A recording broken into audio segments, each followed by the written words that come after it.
Les gars, cette Coupe du Monde est déjà en train de nous enseigner qu'il ne faut sous-estimer personne. Il n'y a plus de petites nations de foot, grandes nations de foot. Celui-là a 2 étoiles, celui-là a 1 étoile. Les petits là, ils s'en foutent maintenant du nombre d'étoiles que tu as sur ton maillot. Chacun est en train de vouloir montrer que le foot est en train de progresser dans son pays. Toutes ces petites nations-là, ces soi-disant petites nations, sont en train de montrer qu'ils sont en train de travailler, qu'ils sont en train d'évoluer, les gars. La Bosnie, qui n'était pas loin de battre le Canada. L'Australie, qui tape la Turquie 2-0. C'est-à-dire la Turquie ne met même pas un but. Même pas un. Quand tu regardes l'effectif de l'Australie, c'est-à-dire tu ne peux même pas citer 5 joueurs ou 3 joueurs que tu connais. Pourtant, quand tu regardes la Turquie, tu peux citer. Mais l'Australie a attrapé la Turquie, les a battus, les gars. C'est-à-dire c'était un choc. La Turquie, c'est une sélection que je veux voir lors de cette Coupe du Monde. Je m'attends à ce qu'ils font une top Coupe du Monde. Mais leur entrée en compétition a été catastrophique, les gars. Hier, on a vu le Cap-Vert tenir tête au grand favori, à l'un des grands favoris pour remporter cette Coupe du Monde. Le Cap-Vert est en train de jouer sa première Coupe du Monde contre une sélection qui a déjà une Coupe du Monde. Contre une sélection qui est réputée pour avoir le meilleur collectif, des meilleures individualités. Le Cap-Vert a montré une organisation défensive de très haut niveau, avec un gardien qui a réalisé 7 arrêts. Le gardien le plus vieux à avoir gardé un clean sheet en Coupe du Monde, et c'était pas contre l'Iran, ce n'était pas contre le Curaçao, c'était contre l'Espagne, les gars. Donc pour un Cap-Vert qui vient d'arriver en Coupe du Monde, prendre un point, les gars, un point historique contre l'Espagne, ça confirme encore qu'il ne faut sous-estimer personne. On a vu le Qatar tenir tête à la Suisse. La Suisse qui était présente lors du dernier mondial. C'est-à-dire, c'est les gars qui ont l'habitude de jouer la Coupe du Monde. Si ce n'était pas un penalty, si ce n'était pas l'erreur du gardien, peut-être la Suisse n'allait pas marquer. Dans les dernières minutes de ce match, le Qatar qui vient égaliser. On a vu l'Arabie Saoudite tenir tête à l'Uruguay cette nuit, les gars. On a vu l'Iran défier la Nouvelle-Zélande. Et un autre truc qu'on est en train de constater dans cette Coupe du Monde, c'est la performance des gardiens. Peut-être c'est un gardien qui va être le meilleur joueur de cette Coupe du Monde, les gars, qui va être MVP de la Coupe du Monde. On ne sait jamais. Il y a encore 4 groupes qui n'ont pas encore joué. On verra bien ce qui va se passer. Mais les gars, il n'y a plus de petites nations de foot. Il n'y a plus de grands. Les gars, ils s'en foutent. Le football est en train de se développer mondialement, les gars. Et ça, c'est une très bonne nouvelle pour cette Coupe du Monde, les gars. Le format à 48 équipes est en train de donner les mots de tête à ces grosses nations-là. C'était vraiment important d'ouvrir cette Coupe du Monde, d'avoir plus de sélections qui viennent participer pour qu'on puisse avoir des divertissements comme ça. Le gardien du Cap-Vert est passé hier de 50 000 abonnés à 5 700 000 abonnés, les gars. Regardez ce que le foot peut faire dans la vie de quelqu'un. Donc, les gars, cette Coupe du Monde, malgré le fait qu'on critique l'organisation, le traitement des Américains envers les différentes nations, empêcher certaines sélections d'avoir les supporters, en fait, que certains supporters puissent rentrer aux États-Unis. On a vu une vidéo hier des joueurs de l'Uruguay se faire fouiller par des chiens, les gars. Parce que les gars veulent se rassurer qu'il n'y ait pas de drogue. Franchement, les gars, sont des professionnels. Les Sénégalais aussi avaient subi ça. Donc, les gars, malgré l'organisation qui n'est pas du tout bonne, sur le terrain, il y a du divertissement, les gars. Les résultats sont en train de nous choquer. Personne ne voyait l'Espagne faire un 0-0 contre le Cap-Vert pour sa première en Coupe du Monde. 0-0, même pas un but. Et en plus de ça, on a les sélections européennes qui sont en galère actuellement. Sur 9 qui ont déjà joué, il n'y a que 3 qui ont gagné. Et c'est la même chose côté CONMEBOL, c'est-à-dire les sélections sud-américaines. Aucun d'eux n'a gagné un match. Peut-être l'Argentine et la Colombie vont sauver l'honneur de la CONMEBOL. En Afrique, on a la Côte d'Ivoire qui a sauvé l'honneur en battant l'Équateur. Côté Asie, aucune sélection n'a perdu un match, les gars. C'est une Coupe du Monde qui est divertissante, les gars, avec tellement de leçons déjà qu'on peut tirer. Bref, les gars, après Égypte, Belgique, on avait Arabie Saoudite, Uruguay. Quand tu vois cette affiche, tu vas te dire non, l'Uruguay doit taper l'Arabie Saoudite. Mais les gars, c'est l'Arabie Saoudite qui avait ouvert le score. Dans un temps fort de l'Arabie Saoudite. C'est-à-dire au moment où ils avaient le momentum, Ils ont su concrétiser leur momentum. L'Uruguay a galéré dans ce match. Malgré le fait que l'Uruguay avait été dominant, le momentum était complètement de leur côté. C'est eux qui avaient toutes les meilleures situations de but.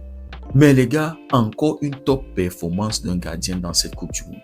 Monsieur Al-Ouest, qui a réalisé 7 arrêts, les gars. C'est-à-dire, comme Vosinha avait écœuré les Espagnols, Monsieur Al-Ouest, la nuit dernière, avait écœuré les Uruguayens. Le gars était sur tous les frappes des Uruguayens. C'est l'une des frappes qui repousse. Et Arroyo, c'est pas le nulard du Barça là, Maximiliano Arroyo. C'est lui qui vient reprendre cette balle-là pour égaliser pour l'Uruguay. C'est-à-dire, si Ouest s'était rassuré que cette balle-là était sortie, peut-être que l'Uruguay n'allait pas égaliser, les gars. Donc, il a fallu que l'Uruguay attende la 80e minute, se faisant frustrer par les Saoudiens, les gars.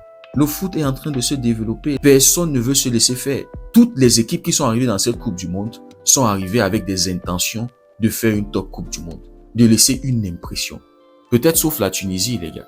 Parce que même le Curaçao, pour sa première, a pu marquer, a pu égaliser contre l'Allemagne, les gars. Je crois que l'Allemagne, c'est 3 étoiles en Coupe du Monde. Donc, même le Curaçao a fait une bonne impression. Sauf la Tunisie, les gars. Donc, après l'égalisation de l'Uruguay, tu as Valverde qui va te lâcher une patate, les gars. Il se disait que non, là, ça allait entrer. Mais non. Monsieur Al-Ouest avait décidé que l'Arabie Saoudite n'allait pas perdre ce match. Et les amis, cette rencontre avait déjà eu lieu auparavant, en Coupe du Monde 2018. Celui qui avait aidé l'Uruguay à gagner le match, c'était Luis Suarez. Peut-être si Suarez avait été sélectionné, l'Uruguay allait gagner ce match, les gars, on ne sait jamais. Mais monsieur Marcelo Bielsa n'avait pas trouvé d'espace pour Luisito. Donc, après cette égalisation-là de l'Uruguay, il y avait une possibilité pour eux de gagner ce match. Mais non, les gars, il y avait un gardien qui était en mission. Et donc, le match se termine 1-1. L'Arabie Saoudite qui prend un point, les gars. Et donc, quand je vois la performance de l'Arabie Saoudite et celui de l'Uruguay, l'Uruguay qui a un jeu très direct, qui est très dangereux sur les coups de pied arrêtés, les gars qui sont capables de frapper à distance avec une précision. Donc, il va falloir que le gardien de l'Égypte soit à son prime contre l'Uruguay.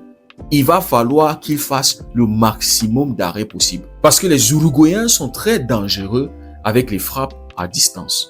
Donc, les 2 prochains adversaires de l'Égypte ne seront pas du tout faciles. Mais ce qui me rassure avec cette Égypte, c'est que elle a la capacité aussi d'être joueuse. Après avoir pris l'égalisation contre la Belgique, on avait vu une Égypte qui avait ouvert le jeu, qui n'avait pas eu peur de la Belgique, qui n'avait pas respecté la Belgique, mais qui était sortie pour aller chercher le 2-1. Et donc, on avait vu une Égypte qui avait très bien joué, les gars. Donc, je pense qu'avec cette attitude-là, avec ce caractère, avec ce mindset-là, l'Égypte peut battre l'un de ses adversaires-là. Pour moi, l'Égypte doit signer sur l'Arabie Saoudite. Maintenant, après ce match, on avait un Irlande-Nouvelle-Zélande. Du divertissement pur, les gars. Absolute cinéma. 2-2 dans ce match. Tu as la Nouvelle-Zélande qui va marquer à chaque fois et tu as l'Iran qui va se rassurer de répondre à chaque fois. Le premier but de la Nouvelle-Zélande, les All Blacks, les gars, pour ceux qui avaient eu l'habitude de regarder un peu le rugby, les All Blacks. Premier but qui arrive à la 7e minute pour la Nouvelle-Zélande.